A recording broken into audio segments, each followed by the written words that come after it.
this AAU program. Talk a little bit about that, and what was the motivation for doing that? I started Teach One, Reach One about 5 years ago. And it was one of those things where God been telling me to do it, but he just wasn't saying it in the right way. Because I get hurt, I get injured doing something that I wanted to do instead of what he kept telling me. And what it was I figured out he put kids around me. Even in my worst times, he put kids around me, and I would be helping them in some form or fashion. But it would, at one point, was negative. And so for me, I realized, let me flip that negative into a positive, and what do I have to offer? I said, well, basketball took me around the world. So I just started training kids in New Jersey. They would come up to the 8th floor in the mornings and come and get me and be like, hey, can you teach me?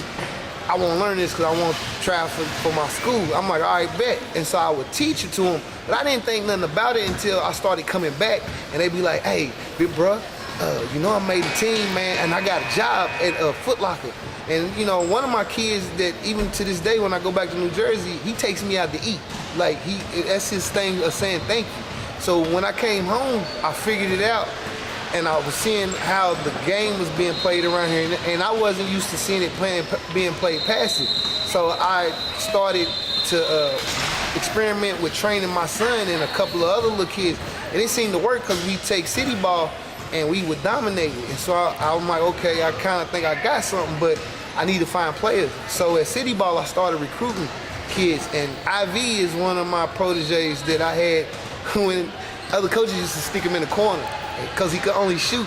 But if you see him now, you know he's a pure player. And so that's one of my gifts and I'm thankful for it. I don't ask for nothing. I get to watch him, my son, and the other kids like Dalton, Maury, Caden,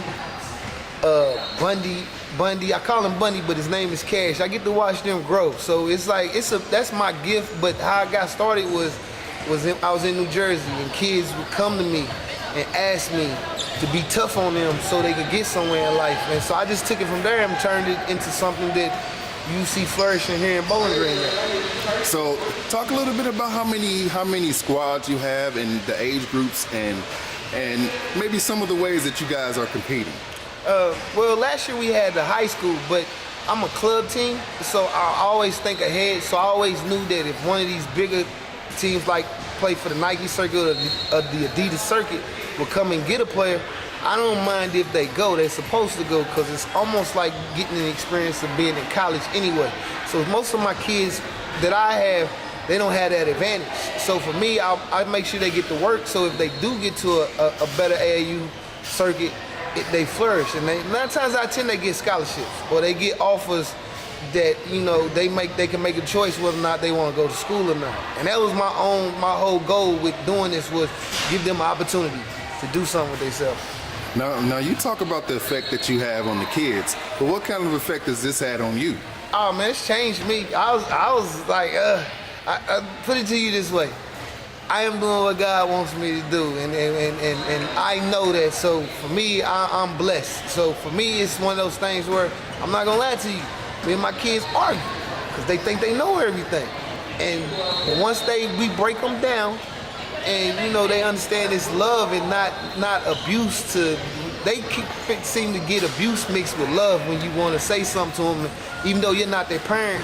You know, you're still part of their lives, so you have to look at it like, I'm not your daddy, but I'm sort of like your daddy at some points, because you want to see them do good. And once they get that and they understand it, then they flourish at that point. What is it like to see guys that you've taken under your wing flourish like that? It feels great. It feels great because for me, I was that kid. Like, you know, I went to New York in the summers in high school, so nobody really got to see me go to a basketball camp. But a mailman taught me how to play basketball. I used to cry at 15 because he would bust me and give it to me like on a regular. And one day he told me, come to the park and I'll show you what I'm doing to you. And that's how I figured out how he was teaching me, was he put me in the fight. And he saw that I fought for it. So he gave me the gift, and I ended up getting a scholarship to go to Belmont. Wow. And I wasn't even ranked in the district or the region when I came back from that summer. So that tell you how much work I put in. So when I know hard work and dedication is something that if you don't even have to be the best basketball player, and I really like kids that don't know how to play ball, because those are the ones that once they get it, they keep it, because nothing has hindered their ability to learn it, because you don't have no parents in the way, you don't have outside influences. They're not wanting to play like an NBA player because they just want to play basketball. So that's how I really like a kid. But if I get kids that are gifted, I don't even talk to them about basketball more so than I talk about the gift that they got and how they gonna have to use it and use it as a positive. So 9 times out of 10, if I got a kid that was good, I'm trying to get his mind mentally ready for what he has that God gave him at that point. And so it's just beautiful. I don't like doing interviews, so I kind of stay in the background, but thank you for allowing me to tell this story and why Teach One Reach One got started, because a lot of people don't know. Well, Coach, I'd like to know, maybe in 10 or 15 years when these guys are out of school and they've moved on to regular life, maybe some of them might go on to the pros. What kind of effect do you hope to have on them that lasts? I just wanted to say my name. Thanks, Coach. That's it. And send me tickets if y'all go somewhere. I just want tickets to come and see you play, because that's my gift. That would be the gift you could give me. Allow me to come and watch the rest of your career. Whether or not you're doing anything with basketball, you might do what I'm doing, training kids. You learn the method, take it, and that's what Teach One Reach One is. Like, you teach one kid, and that one kid reaches another kid. And if you look at how friendships are formed, a lot of times the friendships are stronger when the kids know that another kid has helped them with something. So, and it builds that bond. So me personally, just being appreciative of them and their parents allowing me to train them. Because it's hard when you got it, because all kids are different. So you got one, you might have to put the battery in his back. The other one, you might have to tone him down a little bit. So you have to juggle that emotion that these kids play with, but I love it though, because I wouldn't want to do nothing else as far as that goes. Like as far as that, and I teach them the job that I do, because what I do outside of basketball is a business too. So they also learn business tactics from me, as far as how to be resilient and relentless on what you want, and be positive, and always make sure you're in the right place at the right time.